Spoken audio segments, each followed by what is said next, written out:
कल जम्मू में विपक्षी दलों की अहम बैठक। नेशनल कॉन्फ्रेंस अध्यक्ष फारूक अब्दुल्ला की अध्यक्षता में होने वाली बैठक पर टिकी सभी की निगाहें। विपक्षी दलों की बैठक में शामिल होंगे सीपीएम नेता मोहम्मद यूसुफ तारिगामी, कांग्रेस प्रदेश अध्यक्ष वकार रसूल वानी और पीडीपी अध्यक्ष महबूबा मुफ्ती। कई दूसरे बड़े नेताओं के भी शरीक होने की उम्मीद।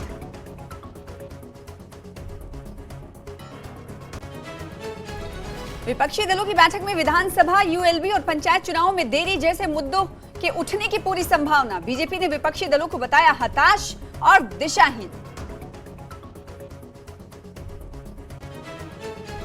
जम्मू कश्मीर कांग्रेस प्रदेश अध्यक्ष न्यूज 18 से की खास बातचीत। कहा समान विचारधारा वाले दल विभिन्न मुद्दों पर करेंगे चर्चा। बैठक में बनाई जाएगी संयुक्त रणनीति।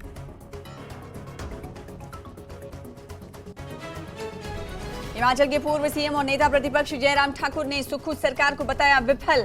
कहा चुनावी वादों को अब तक पूरा नहीं कर पाई कांग्रेस सरकार।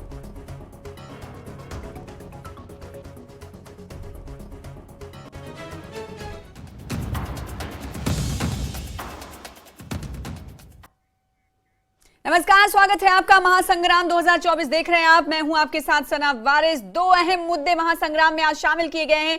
पहला मुद्दा ये कि कल 3 अक्टूबर को विपक्षी दलों की जम्मू में बैठक होने वाली है। दूसरे मुद्दे की अगर बात करेंगे तो दूसरा मुद्दा हिमाचल से जुड़ा हुआ है। सत्ता पक्ष और विपक्ष के बीच तालमेल नहीं बैठ पा रहा, दोनों एक दूसरे पर पलटवार कर रहे हैं। पहले मुद्दे की बात कर लें, कल जम्मू में विपक्षी दलों की बैठक होने वाली है और इस बैठक पर सभी की निगाहें टिकी हुई हैं। इस बैठक की अध्यक्षता नेशनल कॉन्फ्रेंस के अध्यक्ष डॉक्टर फारूक अब्दुल्ला करेंगे। विपक्षी दल बैठक में मुख्य रूप से विधानसभा, यूएलबी और पंचायत चुनाव में देरी जैसे मुद्दों को उठाएंगे और अन्य राजनीतिक मुद्दों पर भी चर्चा करेंगे। इस बैठक में पीडीपी अध्यक्ष महबूबा मुफ्ती, सीपीएम नेता मोहम्मद यूसुफ तारिगामी, कांग्रेस प्रदेश अध्यक्ष वकार रसूल वानी, चौधरी लाल सिंह और अन्य बड़े नेता शामिल होंगे। इस बीच बीजेपी ने विपक्ष की होने वाली बैठक पर पलटवार किया है और विपक्षी दलों को हताश और दिशाहीन करार दिया है। तो बीजेपी की तरफ से पलटवार भी किया जा रहा है लगातार। जब से ये मालूम हुआ है, जब से डेट जो है डिक्लेयर की गई कि 3 अक्टूबर को तमाम विपक्षी दल एकजुट होकर जम्मू में रणनीति बनाने वाले हैं, एकजुट होने वाले हैं और भाजपा पर एक बार फिर से उन्हें किस तरह से स्ट्रैटेजी बनानी है, कैसे हमलावर होना है, हो सकता है इस मुद्दे पर भी बातचीत हो। तो जम्मू में तमाम तैयारियां कहा यह जा सकता है कि कल की मीटिंग के हवाले से पूरी कर ली गई होंगी। हमारे साथ हमारे संवाददाता भी जुड़ेंगे, उनसे हम ये समझने की कोशिश करेंगे कि मौजूदा दौर में, मौजूदा वक्त में विपक्षी दलों का एकजुट होने के बाद मीटिंग, बैठक करना और बैठक में रणनीति बनाने का सोचना, वो कितना अहम माना जा सकता है।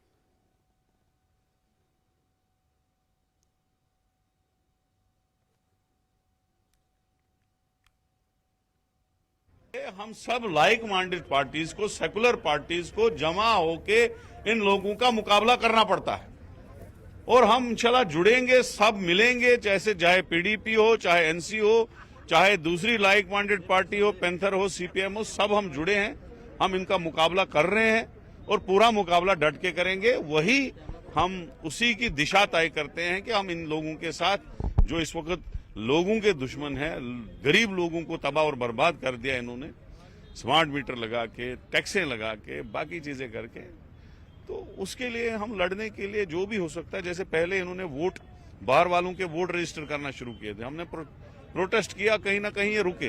मैं इन सभी लोगों से पूछना चाहता हूं, पूरे देश में 13 बार इलेक्शन हो गए, चाहे वो पंचायत के इलेक्शन थे, लोकल बॉडीज के इलेक्शन थे। जम्मू कश्मीर में 4 बार हुए। इसके लिए कौन जिम्मेवार है? क्या भारतीय जनता पार्टी जिम्मेवार थी? जम्मू कश्मीर में किसी को पता नहीं था कि बीडीसी या डीडीसी क्या होता है, वो भारतीय जनता पार्टी ने यहाँ पर दिखाया। 73rd 74th अमेंडमेंट का रोना रोते थे, आज उसको लागू किया गया है। ये बीजेपी पर सवाल उठाएंगे।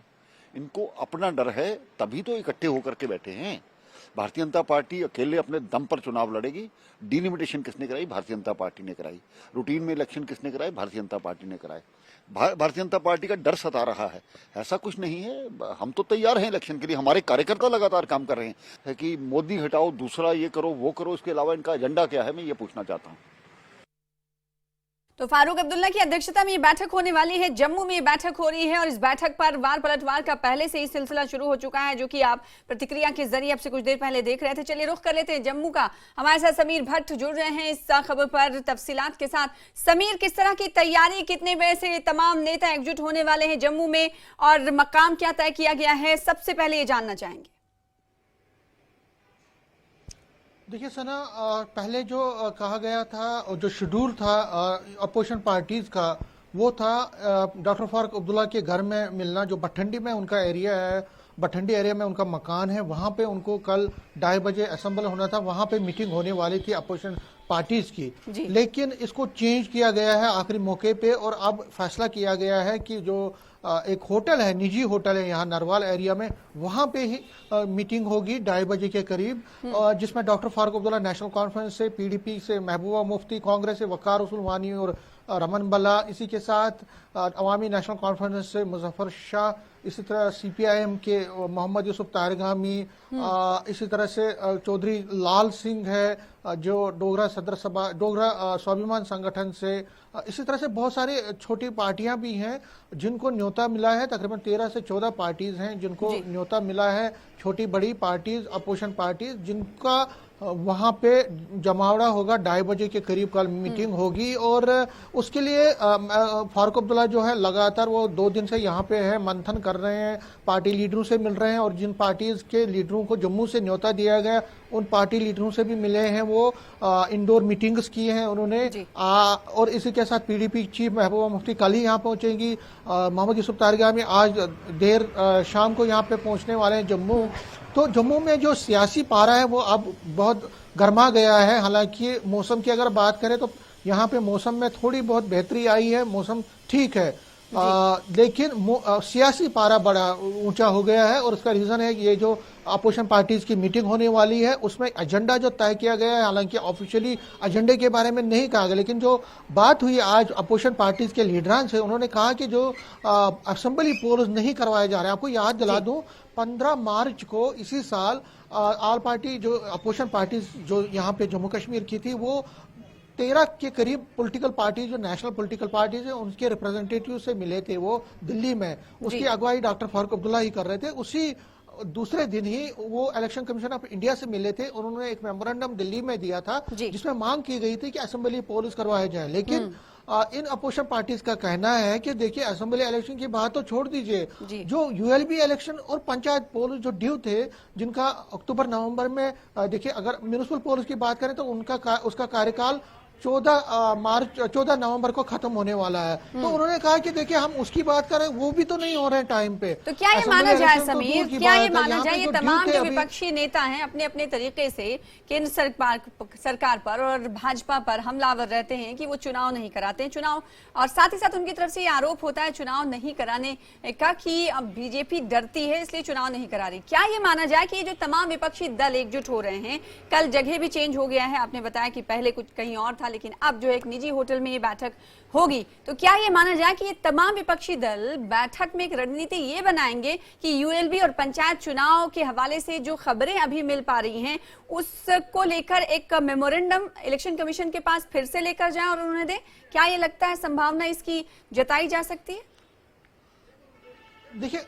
देखिए संभावना तो ऐसी लग रही है। देखिए आज हर्षदेव सिंह जो पैंथर्स पार्टी के, उन्होंने आज प्रोटेस्ट किया निर्वाचन भवन के सामने, जहां पे उन्होंने प्रोटेस्ट किया। और प्रोटेस्ट के दौरान जब मैंने उनसे बात की तो उन्होंने कहा कि देखिए हम पैंथर्स पार्टी वाले सभी पॉलिटिकल पार्टीज के लीडरों से कल जो मीटिंग होने वाली है हम उनको बोलेंगे कि अब बहुत हो गया, अब जो हम यहाँ पे प्रोटेस्ट नहीं कर रहे हैं या दरवाजा खटखटा नहीं रहे, अब वक्त आ गया है कि हम आगे आए और सरकार पे दबाव डाले। बीजेपी सरकार जो है, बीजेपी गवर्नमेंट है, उस पे दबाव डाले। उसके लिए कोई भी रणनीति, कोई भी सिस्टम, कोई भी स्ट्रेटजी हम अपनाना चाहें तो अपनाना चाहिए। उनका कहना था कि बहुत हो गया, अब हमने बहुत लंबा इंतजार किया, यहाँ असेंबली के इलेक्शन नहीं करवा रहे हैं, इतना टाइम हो गया 5 साल से, अब गवर्नमेंट यहाँ पे नहीं है। इसी तरह से अपोजिशन पार्टी जो है वो ये भी कह रही है कि हम जो पॉलिटिकल पार्टीज हैं, यहाँ पे डेमोक्रेसी के नाम पे, डेमोक्रेसी को रेस्टोर करने के नाम पे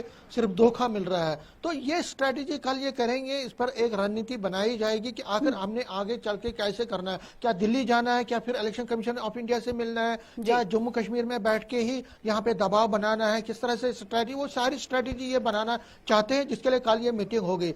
इसको भांपते हुए बीजेपी ने इस चीज को भांपा है कि फिर एक बार जो अपोजिशन पार्टीज है वो लामबंद हो गई। तो इसीलिए बीजेपी के लीडरान जो है उन्होंने अपना काउंटर ऑफेंसिव, काउंटर अटैक भी इंटेंसिफाई कर दिया है। जब मैंने आज कविंदर गुप्ता से बात की, जो बीजेपी के सीनियर लीडर हैं, उन्होंने कहा कि देखिए, आपने कब देखा कि ये जो अपोजिशन पार्टीज हैं कब ऐसी मीटिंगें नहीं कर रहे हैं। अगर पिछले 1-2 साल की बात करें तो बहुत सारी मीटिंगें उन्होंने की है। उन्होंने कहा कि इससे हासिल क्या होता है। उन्होंने कहा कि उन्होंने ये भी कहा कि देखिए, आज ये इकट्ठे बात करेंगे लेकिन कल इलेक्शन आने दो, एक भी पार्टी जो है दूसरे के साथ अलायंस नहीं करेगी। इनमें इतना डिफरेंसेस हैं, इतनी आइडियोलॉजिकल और स्ट्रेटेजिकल इनका जो डिफरेंसेस हैं कि ये एक दूसरे के खिलाफ ही चुनाव लड़ेंगी, ऐसा एश्योर मैं देता हूं। उन्होंने ये भी कहा कि इनके एजेंडा अलग है, इनका थॉट प्रोसेस अलग है, इनके जो प्रायोरिटीज अलग है। तो बीजेपी नहीं चाहती है कि अपोजिशन पार्टी, बीजेपी को भी पता है कि अगर अपोजिशन पार्टी इकट्ठे हो गई तो पार्टी के लिए, बीजेपी के लिए थोड़ा अलार्मिंग होगा। लेकिन तो मौजूदा बीजेपी तौर पर अगर अभी इस बैठक के हवाले से बात करें समीर भट्ट, जैसे बीजेपी चाहे कुछ भी कहे कि ये तमाम पार्टी इकट्ठा होती हैं और कुछ निकल कर सामने आ नहीं पाता, क्योंकि माजी में ऐसा ही कुछ इशारे मिलते रहे, और ना सिर्फ इशारे बल्कि पुख्ता सबूत ऐसे मिले हैं, हम ये कह सकते हैं। क्या ये माने कि विपक्षी पार्टियों के एकजुट होने से भारतीय जनता पार्टी पर कोई दबाव पड़ेगा, या फिर भारतीय जनता पार्टी आने वाले इंतखाबात को लेके अलार्मिंग सिचुएशन जैसा कि आप कह रहे थे तो उसमें जाने वाली है, इस पर इसका कोई असर पड़ेगा या नहीं?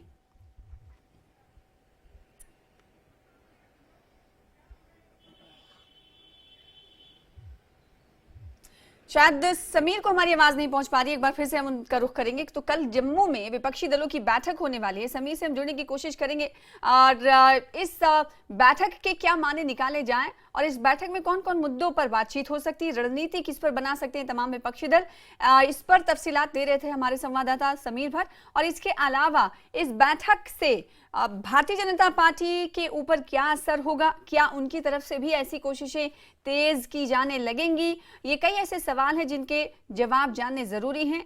इन्हीं जवाब को जानने के लिए समीर हमारे साथ संवाददाता जुड़े हुए हैं। लगातार वो भारतीय जनता पार्टी के तमाम नेताओं से, विपक्षी दलों के तमाम नेताओं से, आज वक़ार रसूल वानी की प्रतिक्रिया भी हमने आपको दिखाई। सुबह से न्यूज़ 18 JKLH आपको इस खबर पर पल पल की अपडेट दे रहा है।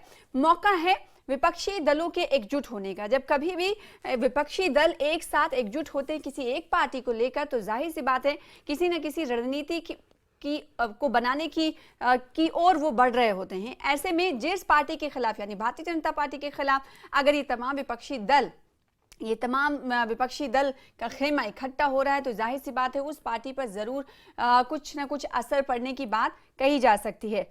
समीर का रुख कर लेते हैं। समीर एक बार फिर से हमारे साथ जुड़ चुके हैं। समीर, मैं ये कह रही थी, आपसे सवाल मेरा ये था उस वक्त कि भले ही भारतीय जनता पार्टी नकारे कि कुछ हासिल होने वाला नहीं, विपक्षी दलों पर पलटवार करता रहे, लेकिन मैं आपसे ये जानना चाहती हूँ, क्योंकि सियासी पारा हाई है, और जब सियासी पारा हाई होता है तो तमाम विपक्षी दलों की तरफ से अपनी अपनी रणनीति बनाई जाती है। तमाम विपक्षी दल तो अपनी रणनीति बनाने के लिए कल जुटेंगे, लेकिन इसका असर, इसका दबाव या इसका अलार्मिंग सिचुएशन के तौर पर इसे भाजपा देख रहे हैं या नहीं? देखिए, बीजेपी को कहीं ना कहीं तो कंसर्न है। अगर बीजेपी, अगर पार्टी जो अपोजिशन पार्टीज हैं इकट्ठे चुनाव लड़ती हैं, हालांकि सारी अपोजिशन पार्टीज नहीं है, ये अपनी जगह सही है। डीपीएपी अपनी पार्टी और सज्जाद लोन की पार्टी को न्योता नहीं दिया गया, क्योंकि उनको बीजेपी जो अपोजिशन पार्टीज हैं वो अपना हिस्सा नहीं मानती, अलायंस का हिस्सा नहीं मानते। लेकिन जितनी बाकी पार्टीज हैं, चाहे नेशनल कॉन्फ्रेंस है, पीडीपी है, कांग्रेस है, या सीपीआईएम है, बाकी छोटी मोटी पार्टीज हैं, अगर वो इकट्ठे होके कल अलायंस बनाती हैं तो न सिर्फ लोकसभा इलेक्शंस में बल्कि असेंबली इलेक्शंस में भी उसका असर पड़ेगा, क्योंकि जो एंटी बीजेपी वोट है वो डिवाइड नहीं होगा, और एंटी बीजेपी वोट जब डिवाइड नहीं होगा वो बीजेपी के लिए एक अलार्मिंग सिचुएशन बन सकती है। बीजेपी इस चीज को भांप रही है, इसीलिए बीजेपी कटाश कर रही है। बीजेपी कोशिश कर रही है कि जो अपोजिशन पार्टीज है उनमें कंफ्यूजन पैदा हो। ये सियासत का एक रंग है, और सियासत सूरत में हर कोई चीज की जाती है सिचुएशन के हिसाब से ही, लेकिन जो अपोजिशन पार्टीज दोबारा मिल रही है, और खासकर आपको गौर देने वाली बात है कि अपोजिशन पार्टीज फारूक अब्दुल्ला जम्मू में ही मीटिंग्स करते हैं ज्यादातर अपोजिशन पार्टीज की। उसको ये इस नजर से देखा जा सकता है कि क्योंकि बीजेपी का गढ़ जम्मू है, बीजेपी हमेशा जम्मू डिवीजन में या खासकर जम्मू एरिया में ज्यादा स्ट्रांग रही है, तो यहाँ पे ही बीजेपी के नैरेटिव को डिफीट करने के लिए, बीजेपी की जो एक दबाव बनाने की या बीजेपी के स्ट्रांग होल्ड में ही उस पर सेन लगाने के लिए ही नेशनल कॉन्फ्रेंस या अपोजिशन पार्टीज यहाँ पे मीटिंग्स कर रही है। बिल्कुल सही कहा आपने, क्योंकि कहा जाता है सियासत में जगह और वक्त का बहुत महत्व होता है, बहुत इंपॉर्टेंस होती है, तो जगह के हवाले से तो आपने बात कह दी। साथ ही यहाँ पर ये जेकेपीसी और डीपीएपी की अगर हम बात करेंगे, democratic party, progressive alliance party की, गुलाम नबी आजाद की और सज्जाद गनी लोन की पार्टी की, ये दोनों तो नहीं, आपने कहा कि न्योता नहीं दिया गया है। इस रणनीति बनाने को लेकर, बैठक को लेकर इन दोनों पार्टियों की क्या कुछ प्रतिक्रिया, क्या कुछ राय है, कुछ रद्द-ए-अमल आया क्या? समीर भट्ट। देखिए, कुछ दिन पहले हमने अपनी पार्टी के लीडर जो यहाँ पे चौधरी जुल्फिकार हैं, वाइस प्रेसिडेंट है अपनी पार्टी के, उन्होंने कहा कि हम भी चाहते हैं असेंबली इलेक्शन हो, हम भी चाहते हैं म्यूनिसिपल पोल्स हो, हम भी चाहते हैं यहाँ पे पंचायत पोल्स हो, लोकसभा पोल्स हो, अपनी जगह है, वो तो अपनी टाइम पर होंगे, लेकिन हम चाहते हैं कि उससे पहले ये सारी इलेक्शन हो। लेकिन वो मानते हैं कि बीजेपी उनको न्योता नहीं मिला और ना मिलने का कोई इम्कान है। लेकिन जब अपोजिशन के जो बाकी लोग हैं, जब उनसे हम बात करते हैं, वो कहते हैं कि अपनी पार्टी और डीपीएपी और सज्जाद लोन की पीपल्स कॉन्फ्रेंस ये बीजेपी के लिए ही काम करते हैं, बीजेपी का बी टीम, सी टीम, डी टीम है, तो इनको हम न्योता नहीं देंगे, उनके क्रेडेंशियल्स अच्छे नहीं है। तो अपोजिशन पार्टीज की दिक्कत है, अब जो नेशनल कॉन्फ्रेंस पीडीपी कांग्रेस की, उनकी दिक्कत है, वो इन तीन पार्टियों को अपने साथ नहीं चला सकते, उनकी अपनी मजबूरियां हैं, वो अपने हिसाब से सोच रहे हैं, तो उसका फायदा कहीं ना कहीं बीजेपी को मिल रहा है, क्योंकि जितना अपोजिशन पार्टी में बिखराव होगा। और दूसरा, बीजेपी के लिए सबसे अच्छी बात यह भी है कि नेशनल कॉन्फ्रेंस और पीडीपी हालांकि अलायंस का हिस्सा बन रहे हैं, मीटिंग्स कर रहे हैं, लेकिन जमीनी सतह पे उमर अब्दुल्ला ये कह रहे हैं कि मैंने 3 की 3 सीटें कश्मीर की लड़नी है। तो इसका मतलब क्या है कि पीडीपी को वो पीडीपी और एनसी के बीच रस्साकशी कहीं ना कहीं उस वक्त शुरू हो चुकी, जब इस हवाले से कहा गया कि जो पहले स्टेटस को था, जो जीत के उम्मीदवार 2019 में आए थे लोकसभा इंतखाबात में, मैं ये इंडिया अलायंस से ये रिक्वेस्ट करता हूं कि वो उसी पर अमल करें, जिसके बाद रस्साकशी देखने को मिली। बहुत शुक्रिया। तो कल बैठक होने वाली, इस पर निगाहें बनी हुई है, हमारे साथ सभी जुड़े हुए थे। चलिए आगे बढ़ेंगे, लेकिन उससे पहले छोटे से ब्रेक के लिए रुकेंगे, ब्रेक के बाद जल्द लौटेंगे।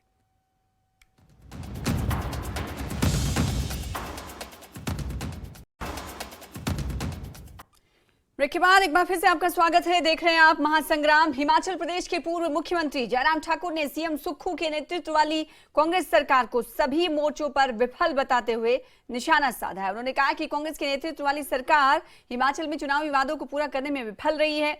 नेता प्रतिपक्ष जयराम ठाकुर ने कहा कि पूर्व की बीजेपी सरकार ने कई कल्याणकारी योजनाएं शुरू की थी, लेकिन कांग्रेस सरकार उन्हें आगे नहीं बढ़ा रही है। इस बीच कांग्रेस नेताओं ने दावा किया है कि सुक्खू सरकार आम लोगों के लिए सब कुछ कर रही है। हिमाचल प्रदेश में कांग्रेस पार्टी झूठे वादे करके सत्ता में आई थी, और ज्यों-ज्यों वक्त निकलता जा रहा है, उनके वादों की पोल खुल रही है। वादा किया था कि जितने भी हमारे कोविड वॉरियर हैं, जिन्होंने कोविड के दौरान बहुत बेहतरीन सेवाएं दी हैं, इस पर सब नेताओं ने उनके भाषण दिए, जो हमने आउटसोर्स में लगाए थे भारतीय जनता पार्टी की सरकार के दौरान। उनको स्थायी रूप से नौकरी देंगे, उनके बारे में सहानुभूतिपूर्वक विचार करेंगे, लेकिन परिस्थिति इसके बिल्कुल विपरीत है। आज हिमाचल प्रदेश में सुखविंदर सिंह सुक्खू जी के नेतृत्व में सरकार को 10 महीने का कार्यकाल पूरा होने जा रहा है, और 10 महीने के कार्यकाल में हिमाचल प्रदेश में हजारों आउटसोर्स कर्मचारियों को निकालने के सिवाय और कोई काम नहीं किया। तो एक बार फिर से भाजपा हमलावर नजर आ रही है सुक्खू सरकार पर। उनका कहना है कि 10 महीने गुजर चुके लेकिन सुक्खू सरकार हर महाज पर नाकाम है। इसी मुद्दे पर बातचीत करेंगे। हमारे साथ राजेंद्र, हमारे संवाददाता शिमला से हमें ज्वाइन कर रहे हैं। राजेंद्र, आखिर नेता प्रतिपक्ष और खासकर विपक्ष की तरफ से बार बार जो इल्जाम या आरोप लगाए जाते हैं कि सुक्खू सरकार हर मोर्चे पर, हर महाज पर नाकाम रही है। अगर तमाम योजनाओं की बात करें, कल्याणकारी योजनाओं का भी जिक्र नेता प्रतिपक्ष ने किया। उन्होंने कहा कि जो पूर्व की बीजेपी सरकार ने कल्याणकारी योजनाएं शुरू की थी उसे कांग्रेस सरकार आगे नहीं बढ़ा रही है। क्या ऐसा देखने को मिलता है और इसका तोड़ कांग्रेस सरकार क्या कुछ कहते हुए दे रही है? सना बिल्कुल, दरअसल ये जो प्रतिरोध है ये और वाद विवाद है ये तब से शुरू हो गया था जब कांग्रेस सत्ता में आई थी और डी नोटिफिकेशन का सिलसिला शुरू हुआ था। संस्थानों को जब से डी नोटिफाई करना शुरू किया वर्तमान सरकार ने, तब से ही भाजपा वर्तमान सरकार के ऊपर हमलावर हो गई है। मुख्यमंत्री ठाकुर सुखविंदर सिंह के ऊपर हो गया। लगातार पहले डी नोटिफिकेशन का मुद्दा विपक्ष की तरफ से उठाया गया है, खासकर शिक्षण संस्थानों को लेकर और स्वास्थ्य संस्थानों को लेकर लगातार डी नोटिफिकेशन वर्तमान सरकार की तरफ से किए गए। उसके ऊपर मुद्दा भाजपा की तरफ से उठाया गया, नेता की तरफ से उठाया गया।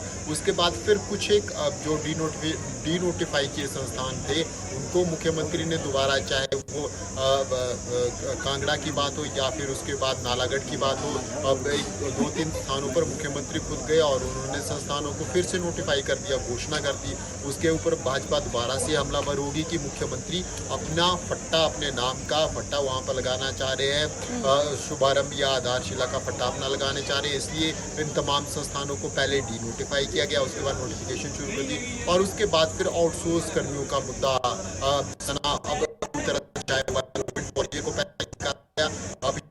राजेंद्र, आपकी आवाज हम तक सही तरीके से नहीं पहुंच पा रही। एक बार फिर से आपको जुड़ने की कोशिश करेंगे। तो तमाम मुद्दों को एक के बाद एक देखकर विपक्ष भाजपा की तरफ से सुक्खू सरकार पर हमला किया जा रहा है, भाजपा की तरफ से हमला किया जा रहा है। वो ये नोटिफिकेशन का मुद्दा सबसे पहले उठाया गया कि जो पूर्व की भाजपा सरकार थी उन्होंने जो संस्थान खोले थे उन्हें क्यों बंद किया जा रहा है, और शिक्षण संस्थान यानी स्कूलों को भी डी नोटिफाई किया गया था। उस पर भी भाजपा की तरफ से हमने देखा था कि विरोध प्रदर्शन भी किया गया था और असेंबली में भी इस मुद्दे को उठाया गया था। और उसके बाद अब भाजपा का ये कहना है कि जो कांग्रेस ने वादे किए थे चुनावी, वो वादे भी पूरे नहीं किए। महिलाओं को 1500 रुपए देने के वादे की बात कही गई थी और इसके अलावा कई और मुद्दे थे जिस सब पर अभी कोई काम नहीं किया जा रहा है सुक्खू सरकार की तरफ से, जिसकी वजह से भाजपा हमलावर नजर आ रही है। एक बार फिर से रुख कर लेते हैं, हमारे साथ राजेंद्र जुड़े हुए। राजेंद्र, आपकी आवाज हम तक नहीं पहुंच पा रही थी। आखिर और कौन कौन से ऐसे मुद्दे हैं जिसकी वजह से सुक्खू सरकार को भाजपा घेर रही है? बिल्कुल, कोविड वॉरियर का मुद्दा था। कोविड वॉरियर को पहले वर्तमान सरकार की तरफ से एक बार से एक्सटेंशन दी गई, दूसरी बार एक्सटेंशन दी गई और अब तीसरी बार कोविड वॉरियर को एक्सटेंशन दी गई कि जो कोरोना संक्रमण आउटसोर्स कर्मचारी विभिन्न स्वास्थ्य संस्थानों में लगे हुए थे। हालांकि विधानसभा सत्र के दौरान, विधानसभा के शीतकालीन सत्र के दौरान अब यहाँ बड़ी संख्या में कोविड वॉरियर पहुंचे थे और विधानसभा के बाहर लंबा धरना प्रदर्शन उन्होंने किया भी था। और लेकिन सरकार की तरफ से 30 तारीख का उनको टर्मिनेशन लेटर दिया गया था। 30 सितंबर को उनकी सेवाएं समाप्त होगी। इसको लेकर भाजपा हमलावर है। इसके अलावा बहुत से जो आउटसोर्स कर्मचारी हैं उनकी सेवाएं समाप्त हो गई हैं। वर्तमान सरकार की तरफ से कहा जा रहा है कि जितने कर्मचारियों की ज़रूरत है उतने कर्मचारियों को तो ज़रूर रखा जा रहा है, लेकिन जहां ज़रूरत नहीं है वहां कंपनी का टेंडर रिन्यू नहीं किया जा रहा है। जिन कंपनीज के माध्यम से आउटसोर्स कर्मचारियों को रखा गया था उन कंपनीज का टेंडर रिन्यू नहीं किया गया, जिसके कारण स्वतः ही आउटसोर्स कर्मचारियों की सेवाएं समाप्त हो गई। उसको लेकर भाजपा लगातार हमलावर। इसके अलावा एक और नया मुद्दा मिल गया है। जितने भी नगर निकाय हैं उनके बजट में कटौती प्रदेश सरकार की तरफ से 2 दिन पहले की गई है।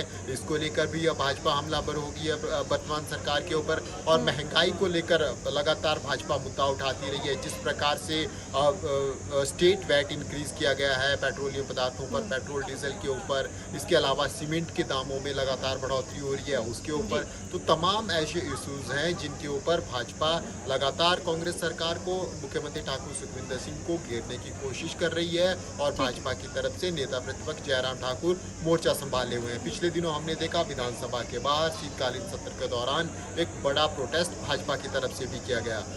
अब सरकार की तरफ से अब आपदा का बात कही जा रही है कि जिस प्रकार से आपदा के दौरान नुकसान हिमाचल प्रदेश में हुआ है, उस नुकसान को कम करने के लिए, उस नुकसान की भरपाई करने के लिए सरकार धन एकत्रित कर रही है। केंद्र सरकार के ऊपर आरोप लगाया जा रहा है कि केंद्र सरकार की तरफ से जो एक उम्मीद लगाई जा रही थी, एक बड़ा आर्थिक पैकेज हिमाचल प्रदेश को मिलेगा, वो आर्थिक पैकेज हिमाचल प्रदेश को नहीं मिला है। तो ऐसे में प्रदेश सरकार अपना फंड एकत्रित कर रही है। कुछ एक स्थानों पर, कुछ एक जगह जहां पर कटौती की जा सकती थी या जहां पर वैट इंक्रीज किया जा सकता है, प्राइस हाइक किए जा सकते हैं, वहां तमाम चीजें की जा रही है। तो दावे अपने अपने हैं, लेकिन बेरोजगारी का मुद्दा बड़ा मुद्दा इन दिनों बना हुआ है। एक मुद्दा आउटसोर्स मुलाजमीन का जो है, कोविड वॉरियर्स की अगर बात करें तो 30 तारीख को ही उनकी आखिरी तारीख थी ड्यूटी की। उसी दिन बयान आया था धनीराम शांडिल जो कि स्वास्थ्य मंत्री हैं प्रदेश के, उन्होंने कहा था इन तमाम को कहीं ना कहीं एडजस्ट किया जाएगा।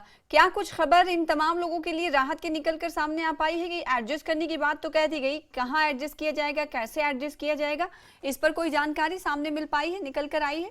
राजेंद्र सना, अभी तक इंतजार में ये आउटसोर्स कर्मचारी हैं। प्रोटेस्ट इन्होंने पिछले दिनों किया था और मुख्यमंत्री स्वास्थ्य मंत्री की तरफ से उस वक्त ये आश्वासन दिया गया था कि इनके बारे में आगे विचार किया जाएगा, डिस्कस की जाएगी। अब लेकिन अभी तक आज 2 तारीख हो चुकी है। अब हम कह सकते हैं 3 दिन इनको टर्मिनेट किए हुए हैं, इनकी सेवाएं समाप्त किए हुए हो चुके हैं। तो ऐसे में अभी तक फिलहाल सरकार की तरफ से कोई संकेत भी नहीं दिया गया है, कोई बड़ी बातचीत भी नहीं इन कर्मचारियों की तरफ से की गई है। अब उम्मीद अगली कैबिनेट से है, जो उम्मीद लगाई जा रही है कि 5 अक्टूबर 6 अक्टूबर के आसपास अब इस सप्ताह कैबिनेट की बैठक हो सकती है और उस कैबिनेट की बैठक में इन कोविड वॉरियर के बारे में प्रदेश। बिल्कुल, तो अगले हफ्ते कैबिनेट की बैठक होगी और इस कैबिनेट की बैठक में हो सकता है कि आउटसोर्स कर्मचारी और कोविड वॉरियर्स को लेकर कुछ रणनीति बनाए जा सके। राजेंद्र, एक बार फिर से मैं आपसे जानना चाहूंगी, क्या ये तमाम मुद्दे जिसको लेकर भाजपा हमलावर नजर आ रही है, क्या, क्योंकि अगर बात विधायकों की करें या फिर अगर बात असेंबली की करें, वहां पर तो लगातार घेरते हुए दिखाई दी विपक्षी पार्टियां सुक्खू सरकार को। क्या ये माना जाए कि आने वाले दिनों में इनकी तरफ से और आंदोलन तेज किया जाएगा? कुछ ऐसी रणनीति विपक्ष की तरफ से बनाई जा रही है? और एक वक्त वो भी याद आ रहा है जब सुक्खू सरकार सत्ता में आने वाली थी, उस वक्त ये कहा जा रहा था कि सुक्खू सरकार टेढ़ी खीर एक तरह से कह सकते हैं कि साबित होगी, उनके लिए राहें आसान नहीं होंगी क्योंकि भाजपा मद्दे मुकाबिल है और भाजपा ऐसी रणनीति बनाती है कि वो किसी न किसी तरह से सरकार को तोड़ने में भी कामयाब रहती। तो क्या ये माने कि ये वो जो बात कही गई थी वो सही साबित हो रही है, या भाजपा की तरफ से हर उस मुद्दे को उठाने की कोशिश की जाती रहेगी जिस पर सरकार ढुलमुल हो या सरकार की तरफ से कोई फैसला अभी तक ना लिया गया हो, और यही विपक्ष का दायित्व होता है?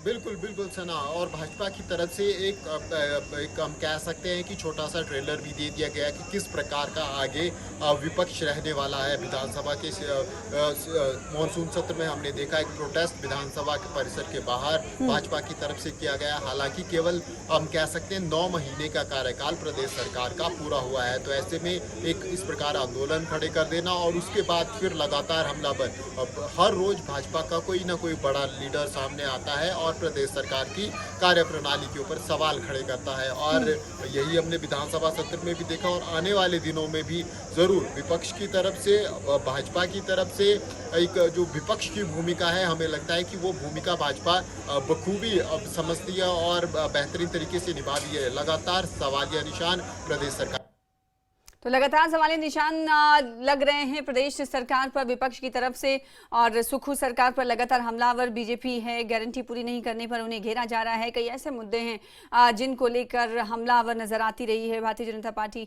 और खासकर नेता प्रतिपक्ष की बात करेंगे तो पूरी तरीके से लामबंद है। बहुत शुक्रिया राजेंद्र हमारे साथ जुड़ने के लिए इस मुद्दे पर और तफसील से बातचीत करने के लिए, इस खबर पर ज्यादा जानकारी देने के लिए। तो महासंग्राम में आज के लिए बस इतना ही, कल फिर हाजिर होंगे बड़े मुद्दे के साथ। तब तक देखते रहिए News 18 JKLH। नमस्कार।